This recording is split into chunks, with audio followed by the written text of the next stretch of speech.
Poland Daily Business Edition tonight. We will speak about Iran and Near East because it's a time when in Warsaw delegations from all over the world are gathered in order to talk about the peace in the Middle East and solving the issues over there. Our specialist tonight is Artur Wróblewski of Lazarski University. Sir, welcome to the show. Good afternoon. So let us start from the claims. Which particular conditions and rules Iran allegedly broke that caused the end of the oil deal last year? Iran has violated, for example, two paragraphs, clauses from the nuclear agreement. Clause number 14, for example, and clause T82 from Annex number 1. There is a special provision in those parts of the agreement concerning the nuclear program in Iran. For example, Iran should disclose all materials relating to its nuclear program from the past, as well as stop any development of nuclear program, even in the computers, by simulating something in the computer. It seems that Iran did not respect those particular provisions, clauses of the agreement. But what is worse, Iran engaged in some illegal activities of financing terrorism, but also organizing some crimes. And let's remember that on January 9, European Commission, European Union imposed sanctions on Iran for plotting to kill or for killing some dissidents on the territory of three countries of the European Union. We know also that Hezbollah, which is financed and supported by Iran, is, for example, trafficking cocaine or opium, and in this way financing Hezbollah. We know it from many different sources. It's not a mystery, it's not a secret. So we could, of course, count other aspects of this difficult relationship between the West and Iran. For example, Iran, after signing agreement in Vienna in 2015, tested at least 4 different missiles, like Qiyam, Emad, Khorramshahr, which is, of course, not explicitly prohibited maybe by this agreement, but it's violating the spirit of this cohabitation and peace process, which we hoped all for in 2015 when this agreement was signed in Vienna. So we could enumerate other different things which to some extent show Iran in negative light, but of course European Union is hoping for negotiations and is hoping for continuity in relation to this agreement.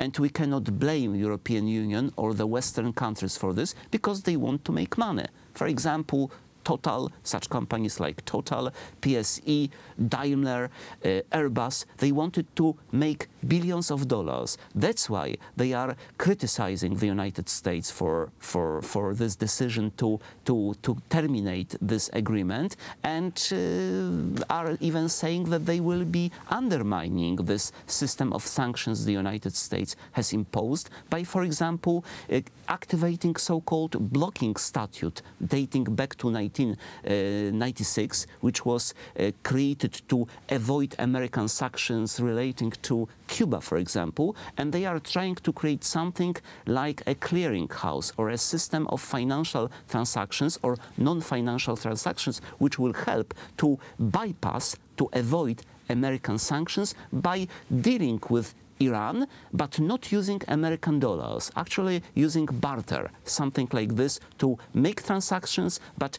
not fall under American system of sanctions. Simply, we see that there is no agreement between the United States and European Union on the future of this deal signed in Vienna in 2015 between Iran and 6 countries. Well, most of the countries decided to follow the ban and at least verbally, comply to the American pressure. Companies, international companies, decided to comply with American sanctions because they know that they are using US dollars at certain point. They will have to use US dollars, US currency at certain point, so they will fall under the financial regulations imposed and controlled by the United States. That's why, to some extent, this move of the European Union to block American sanctions by signing and making deals with Iran simply is futile. 40 years ago, at the moment of the Islamic Revolution, Iran was about 30 million people. Right now, this is 80 million people, most of them young and very young, and this is very prospective economy. So it would be a waste to let them sit aside from the access of goods and services provided by Western countries. And kind of obvious that the companies want to make this money. It's a big business to do something with Iran, very big money. But let's remember that this is what Israel is saying, but also the United States now, that Iran is a big question mark. What will happen in the future if Iran creates nuclear weapon?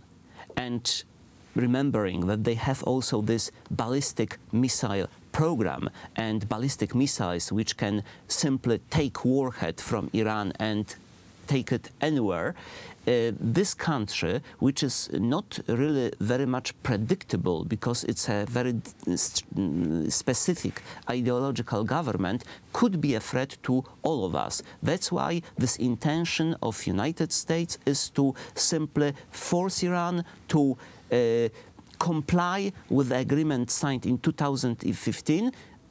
United States is saying they are not complying. Do you see it also in the light of the United States and China rivalry over the world trade? To some extent, of course, everything is related to this competition. Because we are again in supremacy. Like in 1980s, when there was one big conflict in the world, and every single conflict was kind of associating with that. Of course, connected to this Cold War axis of conflict between the Soviet Union and the United States. Of course, everything is now related to this competition for supremacy in the world. However, I think that the main actor in this whole difficult dilemma is to some extent Israel, and United States, which is very pro-Israel now, is trying to help the government of Benjamin Netanyahu, which is heading for election on April 9. So maybe they want to have a success as well. And we see a kind of coalition now of United States, Israel, and, for example, Poland helping to some extent, solve this problem. Well, Sebastian, we will see how the situation will develop. The conference is ongoing in Warsaw, and it's definitely a very interesting period to be in Warsaw at the moment. Sir, thank you very much. Thank you very much. Artur Wróblewski of Lazarski University was our guest, and that was it for tonight's Poland Daily Business.